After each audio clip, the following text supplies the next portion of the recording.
నమస్తే, నా పేరు ప్రశాంతి. బీసీటీ న్యూస్ కు స్వాగతం. ముందుగా హెడ్లైన్స్ చూద్దాం. అన్ని మతాలు శాంతిని నేర్పిస్తాయి, సోదరభావంతో ఉండాలని బైబిల్ చెబుతోంది. జిల్లా కలెక్టర్ జి వెంకటమురళి. ప్రభుత్వ రాయితీతో ఇంటిపై సోలార్ రూఫ్ టాప్ నిర్మించుకొని విద్యుత్ బిల్లును తగ్గించుకోవాలి. జిల్లా జాయింట్ కలెక్టర్ ప్రఖర్ జైన్. రైతులకు ఉన్న భూమి సమస్యలు పరిష్కరించేందుకే ప్రభుత్వం రెవెన్యూ సదస్సులు నిర్వహిస్తోంది. తహసీల్దార్ మెహర్ కుమార్.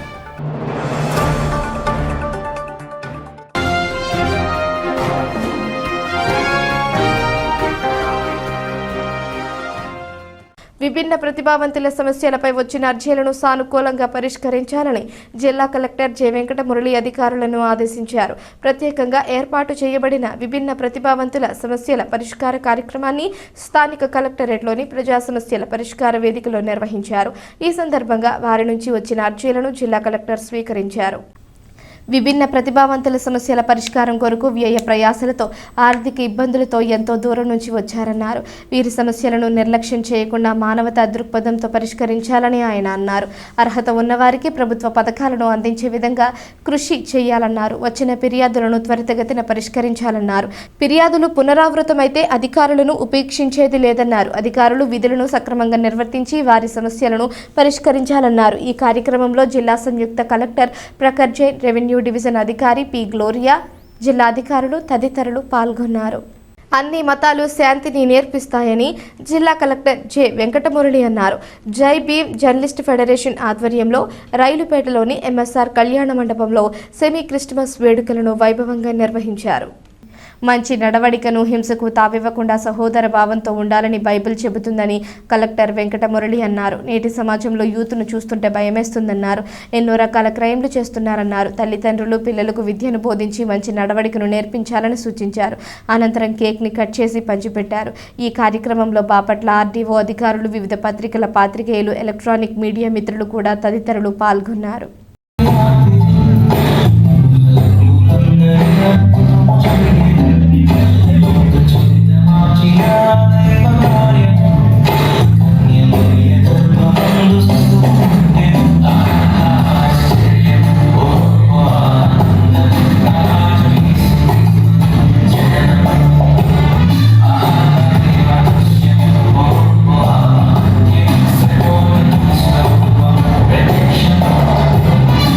చేయడానికి నిజంగా చట్టాల కంటే కూడా ధర్మాలు, మతాలే ఎక్కువ పాత్రని తీసుకుంటూ ఉన్నాయి. నీవు ఏ విధంగా ప్రేమించుకుంటావో నీ చుట్టూ ఉన్నటువంటి మనుషుల్ని కూడా అదే విధంగా ప్రేమించుకుంటావు.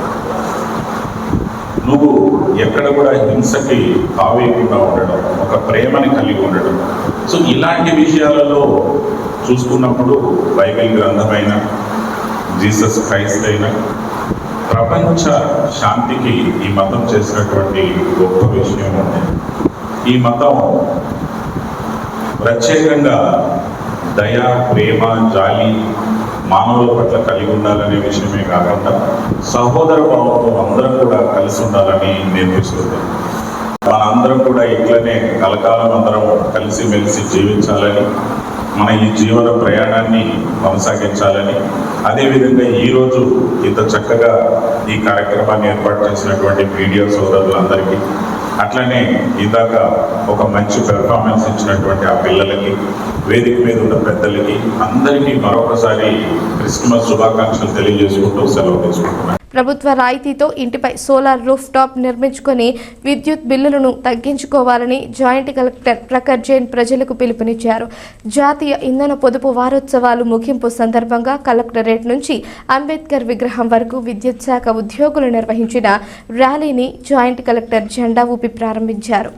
ప్రభుత్వం ఈ నెల 14వ తేదీ నుంచి 20వ తేదీ వరకు జాతీయ ఇంధన పొదుపు వారోత్సవాలను నిర్వహించారని జాయింట్ కలెక్టర్ ప్రఖర్ జైన్ అన్నారు. ఇంధనం అందరికీ అవసరమని, ప్రజలు అందరూ కూడా జాగ్రత్తగా వినియోగించుకోవాలన్నారు.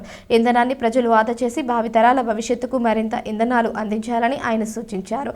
ప్రభుత్వం 300 యూనిట్ల లోపు గృహాలకు రాయితీపై సోలార్ విద్యుత్ను అందించడానికి చర్యలు తీసుకుందన్నారు. అనంతరం జాయింట్ కలెక్టర్ ఉద్యోగులతో ప్రతిజ్ఞ చేయించారు. ఈ కార్యక్రమంలో విద్యుత్ శాఖ engineer Anjaneyulu, assistant executive engineer పెరుగు శ్రీనివాసరావు, విద్యుత్ శాఖ అధికారులు, సిబ్బంది తదితరులు పాల్గొన్నారు. ఏపీసీపీసీడిఎస్ఎల్ తరఫున వచ్చే అందరూ స్టాఫ్. ఎనర్జీ కన్జర్వేషన్ గురించి ఇప్పుడు చాలా టిప్స్ ఎస్సీ గారు ఇచ్చారు, అవసరం లేదు. మామూలుగా ఇక్కడ పాయింట్ ఏంటంటే మీరు అందరూ కొంచెం ఆలోచించిస్తే గతంలో మా బోర్వెల్ డెప్త్ అంత డెప్త్ లేదు. 10-20 మీటర్స్ 40 మీటర్స్ పైన 40 మీటర్స్ దాకా నీళ్ళు వస్తుంది. ఇప్పుడు మీరు చూస్తే డెప్త్ కొంచెం ఎక్కువగా కొంచెం డెప్త్ వెళ్ళింది. Similarly cyclone frequency, bad weather condition, unexpected weather conditions ఇవన్నీ క్లైమేట్ చేంజ్ వలన జరుగుతున్నాయి. క్లైమేట్ చేంజ్కి ఒక ముఖ్యంగా రీజన్ ఏంటంటే గ్రీన్ హౌస్ ఎఫెక్ట్. సో ఈ ఎనర్జీ కన్జర్వేషన్ అందుకని చాలా ముఖ్యమైన విషయం అయింది. స్పెషల్లీ మన జోగ్రఫీలో, కోస్టల్ టౌన్లో ఇవన్నీ చిన్న చిన్న స్టెప్స్ మనం అందరం తీసుకుంటే చాలా ఉపయోగం పడుతుంది ఈ విషయంలో. So once again I request everyone, మన స్టాఫ్, బాపట్ల జిల్లా ఇంకా కూడా ఎవరు వింటున్నారు అందరికీ ఈ విషయంలో చేస్తున్నాను. We should all be very sensitive about the energy use and try to take steps which help the environment. It will eventually help us only in the long run. మీ పిల్లలు నా పిల్లలు అందరికీ ఇది కొంచెం ఉపయోగం పడుతుంది. Thank you. రైతులకు ఉన్న భూమి సమస్యలు పరిష్కరించేందుకే ప్రభుత్వం రెవెన్యూ సదస్సులు నిర్వహిస్తోందని తహసీల్దార్ మెహర్ కుమార్ అన్నారు. పిట్టలవానిపాలెం మండలం చెందోలు గ్రామ సచివాలయంలో గ్రామ రెవెన్యూ సదస్సు నిర్వహించారు. ఈ సదస్సులో 34 అర్జీలు వచ్చినట్లు తెలిపారు. ఈ సందర్భంగా మెహర్ కుమార్ మాట్లాడుతూ రెవెన్యూ సదస్సులో భూమి సమస్యతో పాటు ఆదాయ కుల ధృవీకరణ, నివాస తదితర పత్రాల కొరకు పెట్టుకున్నట్లయితే ప్రభుత్వానికి ₹1 కూడా చెల్లించకుండా ధృవపత్రాలు జారీ చేస్తామన్నారు. ఈ కార్యక్రమంలో ఆర్ఎస్ శ్రీనివాసరావు, వీఆర్ఓలు అరుణకుమారి, వీరానాయుడు, గ్రామ కార్యదర్శి బండ్లమూడి సుజాత, సిబ్బంది తదితరులు పాల్గొన్నారు. అందరికీ నమస్కారం అండి. ప్రభుత్వ ఆదేశాల మేరకు మనకి 6/12/2024 నుంచి జనవరి 8/1/2025 వరకు రెవెన్యూ సదస్సులు జరుగుతున్నాయి. ఇందులో భాగంగానే ఈరోజు చందోలు గ్రామంలో రెవెన్యూ సదస్సును నిర్వహించడమైంది. ఈ రెవెన్యూ సదస్సులో మొత్తం 34 అప్లికేషన్లు వచ్చినాయండి. ఇందులో క్యాస్ట్ సర్టిఫికేట్లు 5, ఇన్కమ్ 3, ఈడబ్ల్యూఎస్ 1, ఎఫ్ లైన్ కొలతలకి 2, replacement of passbooks 2, mutations 7, correction of passbooks 1, 1B 13, మొత్తం 34 అప్లికేషన్లు వచ్చినాయండి. ఈ మొత్తాన్ని మనము ఇచ్చినటువంటి స్టిపులేటెడ్ పీరియడ్లో మొత్తాన్ని కంప్లీట్ చేస్తామని తెలియజేస్తున్నాం. అదేనండి, ఇవన్నీ రెవెన్యూ సదస్సులో వాళ్ళు ఇచ్చిన అర్జీలండి. మీరు ఏమేమి చేయడానికి అవకాశం? అదేనండి, అన్ని పైన రెవెన్యూకి సంబంధించి 1B adangal, mutations, other F line కొలతలు కానీ ఏమైనా ఉంటే చేస్తామండి. ప్రతి ఒక్కరూ క్రీస్తు మార్గంలో పయనించాలని మోదుగుల శ్రీరామ్ రెడ్డి డిగ్రీ కళాశాల వ్యవస్థాపకులు మోదుగుల బసవపున్నారెడ్డి అన్నారు. బాపట్లలోని మోదుగుల శ్రీరామ్ రెడ్డి డిగ్రీ కళాశాలలో సెమీ క్రిస్మస్ నిర్వహించారు. బాపట్ల మోదుగుల శ్రీరామ్ రెడ్డి డిగ్రీ కళాశాల వ్యవస్థాపకులు మోదుగుల బసవపన్నారెడ్డి కళాశాల సిబ్బందికి విద్యార్థులకు క్రిస్మస్ శుభాకాంక్షలు తెలియజేశారు. ఈ సందర్భంగా బాపట్ల మోదుగుల శ్రీరామ్ రెడ్డి డిగ్రీ కళాశాల మరియు పొన్నూరు శ్రావ్య స్కూల్ ఆఫ్ నర్సింగ్ కళాశాలలో సెమీ క్రిస్మస్ వేడుకలు అత్యంత ఘనంగా నిర్వహించారు. కత్తిరించి శుభాకాంక్షలు తెలియజేశారు. అనంతరం ఆయన మాట్లాడుతూ ప్రతి ఒక్కరూ సన్మార్గంలో నడుచుకోవాలని సూచించారు. కళాశాల విద్యార్థులు సిబ్బందితో కలిసి సెమీ క్రిస్మస్ వేడుకలు నిర్వహించుకోవడం సంతోషంగా ఉందన్నారు. ఈ కార్యక్రమంలో కళాశాల అధ్యాపకులు, సిబ్బంది, విద్యార్థులు పాల్గొన్నారు. ఈరోజు మనం బాపట్ల ఎంఎస్ రెడ్డి జూనియర్ కళాశాలలో మరి ఆనవాయితీగా ముందుగా సెమీ క్రిస్మస్ సందర్భంగా మరి మిత్రులు, మన కళాశాల స్టాఫ్, విద్యార్థులందరూ కూడా మరి కేక్ కటింగ్ ఏర్పాటు చేసినందుకు సంస్థ తరపున అందరికీ కూడా నేను మీకు కృతజ్ఞతలు తెలియజేస్తూ ఉన్నాను.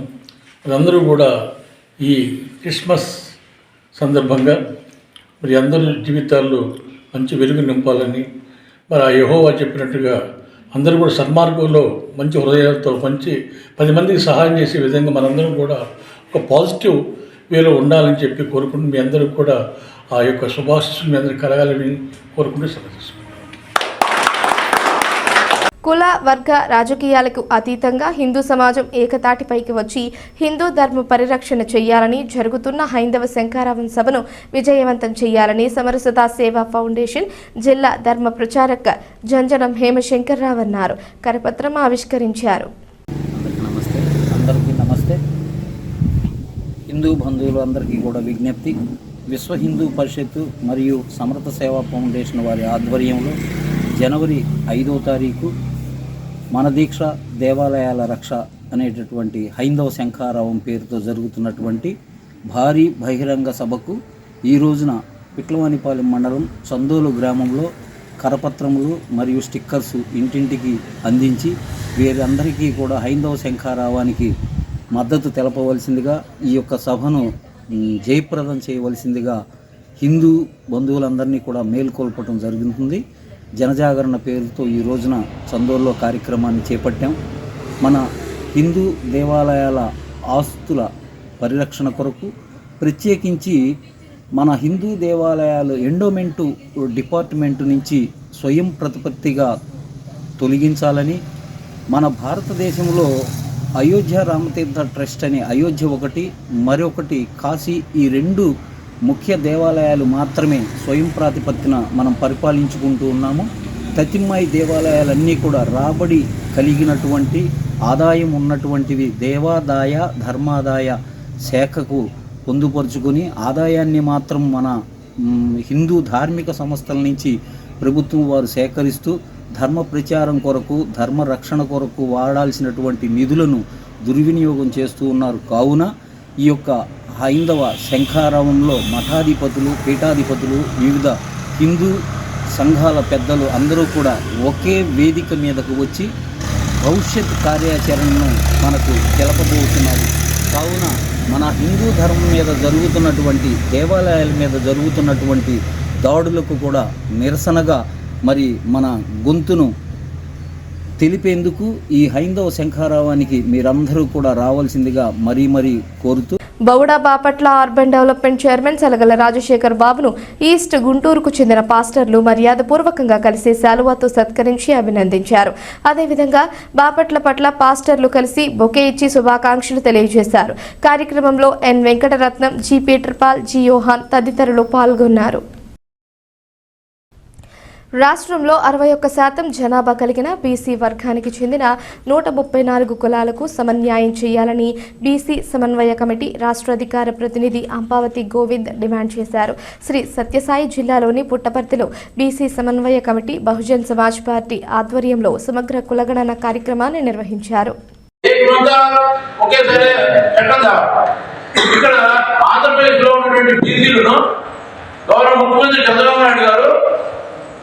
మోసం చేసే తీరులో, ఈ బీసీలను మోసం చేసే తీరులో మీకు చట్టసభలో రిజర్వేషన్ 33% కావడానికి మేము కేంద్రాన్ని పంపించినాము అనే తీరుగా మాట్లాడతాం.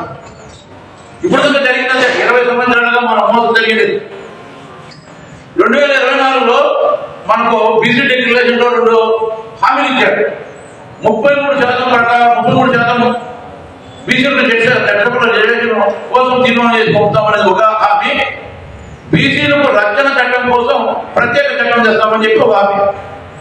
మీరు చూడండి, మన 2024 సెప్టెంబర్ 18వ తారీఖున ఈ 33% బీసీలకు చట్టసభలో రిజర్వేషన్ కల్పించాలనే హామీని ఎలాంటి చర్చ జరగకుండా, ఎలాంటి కమిటీ ఇవ్వకుండా మంత్రిమండలిలో పెట్టి నేరుగా పంపించాడు కేంద్ర ప్రభుత్వాన్ని. మరి బీసీలకు రక్షణ కోసం ప్రత్యేకమైన చట్టం చేద్దామని దానికి 8 మంది మంత్రులు కమిటీ అయ్యారు. ఈ రెండు హామీల్లో 33% రిజర్వేషన్ కల్పించేది కీలకమైందా, బీసీలకు రక్షణ కల్పించే చట్టం కీలకమైందా? దీంట్లో ఏది కీలకమైందంటే 33% అనేది దేశంలో అదే చెప్తారు ఎవరు అడిగినా. అంటే ఇక్కడ 33% అనేది తీర్మానం చేసి కేంద్ర మంత్రిమండలి పంపినాడంటే అది గుర్తుందే, ఎందుకంటే కేంద్రం పట్టించుకోదు. ఇక్కడ చట్టసభ బీసీలకు రక్షణ చట్టం అనేది అమలు చేస్తే మా వర్గాలకు, మాకు యువతకు ఇబ్బంది వస్తుందేమో అని చెప్తే 8 మంది మంత్రులు కమిటీ. ఇది చూడండి, చంద్రబాబు గారి తెలివితేటలు ఏ విధంగా తన కులాన్ని పాలకంలో వర్గంలో ఉండేటట్టు చేసుకుంటున్నాడు. 56% దగ్గర 60% ఈ రాష్ట్రంలో బీసీలను తిప్పుకుంటూ మోసం చేస్తూ చేయడం జరుగుతుంది. ఇది బీసీలు గమనించాలి. ఇది జరుగుతున్న తీరు. ఇది కల్పించి చెప్పే పాయింట్ కాదు. ఇది 20 ఏళ్ళుగా చంద్రబాబు నాయుడు గారు వచ్చినప్పుడు జరుగుతున్న తీరు ఇది. ఎందుకంటే 2012 జూలై 9వ తారీఖున 50% సాంకేతిక రిజర్వేషన్ ఇస్తాము, బీసీలకు ఉన్నటువంటి విద్యా ఉద్యోగాల రిజర్వేషన్ 33% పెంపు చేస్తాము, బీసీ ఉద్యోగం ప్రమోషన్ లో రిజర్వేషన్ కల్పిస్తాము అని చెప్పి 2014 గెలిచి మళ్ళీ దాన్ని విస్మరణ చేయడం జరిగింది. ఎంత విచిత్రంగా చూడండి. 50% అడుగుతామన్నాడు. గెలిచిన తర్వాత ఉన్న 30 అమలు చేయకుండా 50%, 34% 24% తగ్గింది. ఇదే ప్రధాన కారణం. మళ్ళీ ఇప్పుడు 2020 గెలవడానికి బీసీ ఓట్లు పొందడానికి 2024% నుంచి 34% చేస్తామని మళ్ళీ ఇప్పుడు విద్యుత్ వినియోగదారులందరూ ఇంధన పొదుపు పాటించాలని విద్యుత్ శాఖ ఎస్సీ ఆంజనేయులు అన్నారు. ఇంధన పరిరక్షణ సంరక్షణ అనే కార్యక్రమంలో భాగంగా పట్టణంలో ర్యాలీ నిర్వహించారు. ప్రభుత్వ కార్యాలయాలలో గృహాలలో కొందరు ఫ్యాన్లు వేసి ఆపకుండా బయటకు వెళ్తూ ఉంటారని, దాని వలన కరెంటు అధికంగా కాలుతుందని, దాని వలన విద్యుత్ బిల్లులు అధికంగా వస్తాయని ఆయన పేర్కొన్నారు. ప్రతి ఒక్కరూ ఇళ్లపై సోలార్ సిస్టమ్ను వినియోగించుకోవాలన్నారు. సోలార్ విద్యుత్ వినియోగించడం వలన విద్యుత్ బిల్లులు మినిమం వస్తాయన్నారు. అదేవిధంగా ఇంధన పరిరక్షణ సంరక్షణ అనే అంశంపై విద్యార్థులకు పోటీ పరీక్షలు నిర్వహించడం జరిగిందని, గెలుపొందిన వారికి బహుమతులు ఇవ్వడం జరిగిందన్నారు. ఈ కార్యక్రమంలో చెరుకుపల్లి ఏఈ పెరుగు శ్రీనివాసరావు, పట్టణ రూరల్ కర్లపాలెం, పిట్టలవానిపాలెం ఏఈలు, సిబ్బంది తదితరులు పాల్గొన్నారు. డివిజన్ పరంగా మరియు జిల్లా పరంగా కూడా ఈ ర్యాలీని ప్రారంభించాము. మనం ఈ వారం రోజులు 14 తారీఖు నుంచి 20 తారీఖు వరకు కూడా కొన్ని పాఠశాలలో విద్యార్థులకి మరి ఈ విద్యుత్ పొదుపుపై మరి ఎగ్జామ్స్ పెట్టి దాంట్లో వచ్చిన వాళ్ళకి మరి ఈ ప్రైజెస్ కూడా డిస్ట్రిబ్యూట్ చేశాము. అట్లనే ఈ కాలేజెస్లో కూడా ఈ కాంపిటేటివ్గా మరి విద్యుత్ పొదుపు ఏ విధంగా చేస్తామని సదస్సులు నిర్వహించాము. అట్లనే మరి ముఖ్యంగా మనం ఆఫీసెస్లో ఉన్నప్పుడు చాలామంది కూడా ఈ ఫ్యాన్స్ కానీ లైట్స్ కానీ బయటికి వెళ్ళేటప్పుడు ఆపకుండా మనం అట్లానే వదిలేస్తుంటాం. ఖచ్చితంగా వాటిని పొదుపులో భాగంగా సింపుల్ అయినా కూడా అవన్నీ మనం చర్యలు తీసుకోవాలి. మనం బయటికి వెళ్ళేటప్పుడు ఖచ్చితంగా ఈ ఫ్యాన్స్ కానీ లైట్స్ కానీ ఏసీస్ కానీ ఆఫ్ మనం దాన్ని విద్యుత్ జనరేట్ చేసినట్టే విద్యుత్ పొదుపు చేసినట్టు.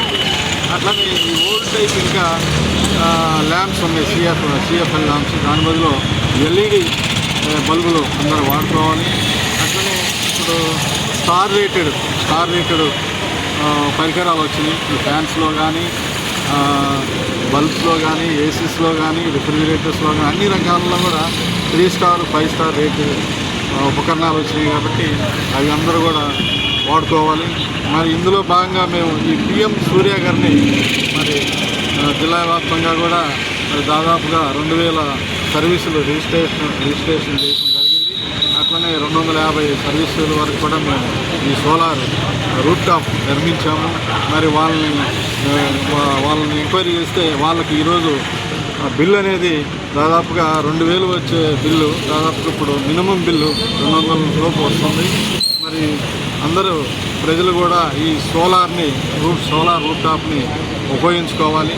దానికి 1 కిలోవాట్ అయితే 30,000 సబ్సిడీ ఉంది, 2 కిలోవాట్స్ అయితే 60,000 ఉంది, 3 కిలోవాట్స్ ఆ పైన 78,000 వరకు గవర్నమెంట్ సబ్సిడీ ఇస్తుంది. కాబట్టి ఈ అవకాశాన్ని కూడా వినియోగించుకోవాలని కోరుకుంటూ సెలవు తీసుకుంటాం. Thank you. గత 2 సంవత్సరాల నుంచి పేదలకు సేవా కార్యక్రమాలు నిర్వహిస్తున్నామని అబ్దుల్ కలాం ఫౌండేషన్ చైర్మన్ పఠాన్ అహ్మద్ బాషా అన్నారు. కర్లపాలెం అబ్దుల్ కలాం ఫౌండేషన్ కార్యాలయంలో చెందోలు గ్రామానికి చెందిన పేద మహిళకు 10 కేజీల బియ్యం పంపిణీ కార్యక్రమం నిర్వహించారు.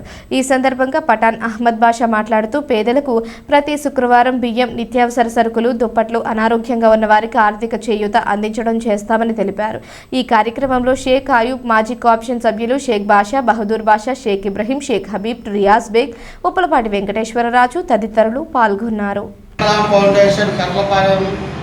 సేవా కార్యక్రమంలో భాగంగా మరి ఈరోజు చందోలు గ్రామానికి చెందినటువంటి ఒక నిరుపేద మహిళకు 10 కేజీలు బియ్యం అందించడం జరిగింది. మరి ఈ ఫౌండేషన్ స్థాపించి 2 సంవత్సరాల నుండి క్రమం తప్పకుండా ప్రతి శుక్రవారం నిరుపేదలకు సహాయం చేస్తూ వస్తున్నాము. మరి ముందు అబ్దుల్ కలాం ఫౌండేషన్ కర్లపాలెం ద్వారా మెడికల్ క్యాంపును కూడా నిర్వహించాలనుకుంటున్నాము. మరి మీ అందరి సహకారంతో రాబోయే రోజుల్లో మరి అంబులెన్స్ని కూడా ఈ ఫౌండేషన్ ద్వారా సేవా కార్యక్రమాలు చేయాలని అనుకుంటున్నాం. అందుకు మీ అందరి సహకారం కావాలని కోరుకుంటున్నాను. ధనుర్మాసంను పురస్కరించుకొని ఆనందీశ్వర స్వామికి సామూహిక హారతులు ఇచ్చామని జిల్లా దేవాలయ ప్రముఖ పొన్నపల్లి సత్యనారాయణ అన్నారు. చెరుకుపల్లి మండలం గుళ్లపల్లి శివాలయంలో ధనుర్మాస కార్యక్రమం నిర్వహించారు. ఈ సందర్భంగా సత్యనారాయణ సమరసతా సేవా ఫౌండేషన్ జిల్లా ధర్మ ప్రచారక్ హేమశంకర్రావు మాట్లాడుతూ సామూహిక హారతి వల్ల దృష్టి దోషాలు తొలగి కుటుంబంలో అందరికీ శుభాలు కలుగుతాయన్నారు. సైన్స్ పరంగా కూడా వాతావరణంలో చెడు క్రిములు తొలగి వ్యక్తులకు నాసిక రంధ్రాలు శుభ్రపడి ఎలర్జీ వ్యాధులకు దూరంగా ఉంటారని ప్రతి నెల ఈ విధంగా మన దేవాలయాల్లో సామూహిక హారతులు ఇవ్వడం వల్ల అందరికీ మేలు జరుగుతుందని అన్నారు. ఈ కార్యక్రమంలో పడమట వెంకటేశ్వరరావు, చింతల మురళీకృష్ణ, ఊగిరాల వీరస్వామి, ఉల్లంగుంట సాంబశివరావు తదితరులు పాల్గొన్నారు. అందరికీ నమస్కారం. అందరికీ కూడా ధనుర్మాస శుభాకాంక్షలు. ఎందుకంటే మనం ఇప్పుడు హిందువులందరం కూడా ధనుర్మాసం నెల రోజుల పండుగలో ఉన్నాం. ఈ పండుగ సందర్భంగా, ఈ ధనుర్మాస సందర్భంగా చెరుకుపల్లి మండలం గుళ్లపల్లి ఆనందేశ్వర స్వామి దేవాలయంలో భక్తులందరూ కూడా స్వామివారికి సామూహిక హారతులు ఇచ్చారు. ఈ నెల రోజులు కూడా అందరూ దీక్షతో ఇంటి ముందు ముగ్గులు వేసి గొబ్బిమ్మలు పెట్టుకొని, అదేవిధంగా విష్ణు సహస్రనామ పారాయణం, గోదాదేవి యొక్క పాసురాలు ఇవన్నీ కూడా చేసుకుంటూ ఈ కార్యక్రమాలని దేవాలయాల్లో నిర్వహించుకోవాలి. అదేవిధంగా ఉదయం నగర సంకీర్తనలు కూడా నిర్వహించుకోవాలి. అదే ఐలవరంలో ప్రతిరోజు కూడా నగర సంకీర్తన కార్యక్రమం భక్తులు ఎంతో ఘనంగా నిర్వహిస్తున్నారు తెల్లవారుజామునే. అట్లా అందరూ కూడా నిర్వహించుకొని ఈ యొక్క నెల రోజుల పండుగైన ధనుర్మాసాన్ని ఘనంగా నిర్వహించుకోవాలి. ఈరోజు సామూహిక హారత కార్యక్రమం చాలా చక్కగా గుళ్లపల్లి ఆనందేశ్వర స్వామి దేవస్థానంలో జరిగింది. ఈ కార్యక్రమంలో పొన్నపల్లి సత్యనారాయణ గారు, పడమట వెంకటేశ్వరరావు గారు, భక్తులందరూ కూడా పాల్గొని జయప్రదం చేశారు. నమో వెంకటేశ, నమో వెంకటేశ. గుంటూరులోని నాగార్జున యూనివర్సిటీలో ఈ నెల 10వ తేదీన జరిగిన ఈత ఎంపిక పోటీలలో బాపట్ల ఇంజనీరింగ్ కళాశాలలో సిఎస్ఈ ద్వితీయ సంవత్సరం చదువుతున్న ఉప్పాల జ్ఞాన వివేక్ గౌడ్ ఎంపికైనట్లు కళాశాల ప్రిన్సిపల్ షేక్ నజీర్ తెలిపారు. డిసెంబర్ 21 నుంచి ఎస్ఆర్ఎం యూనివర్సిటీ చెన్నైలో జరిగే సౌత్ వెస్ట్ ఇంటర్ యూనివర్సిటీ పోటీల్లో పాల్గొంటారన్నారు. ఎంపికైన ఉప్పాల జ్ఞాన వివేక్ గౌడ్ని కళాశాల ప్రిన్సిపల్ నజీర్, పిడి మల్లికార్జున్, కళాశాల అధ్యాపకులు, విద్యార్థులు తదితరులు అభినందించారు. వార్తలు ముగించే ముందు హెడ్లైన్స్ మరోసారి. అన్ని మతాలు శాంతిని నేర్పిస్తాయి, సోదరభావంతో ఉండాలని బైబిల్ చెబుతోంది. జిల్లా కలెక్టర్ జి వెంకటమురళి. ప్రభుత్వ రాయితీతో ఇంటిపై సోలార్ రూఫ్ టాప్ నిర్మించుకొని విద్యుత్ బిల్లును తగ్గించుకోవాలి. జిల్లా జాయింట్ కలెక్టర్ ప్రఖర్ జైన్. రైతులకు ఉన్న భూమి సమస్యలు పరిష్కరించేందుకే ప్రభుత్వం రెవెన్యూ సదస్సులు నిర్వహిస్తోంది. తహసీల్దార్ మెహర్ కుమార్. ఈ వార్తలు ఇంతటితో సమాప్తం. తిరిగి ప్రసారమయ్యే బీసీటీ న్యూస్లో మళ్ళీ కలుసుకుందాం. అంతవరకు సెలవు. నమస్కారం.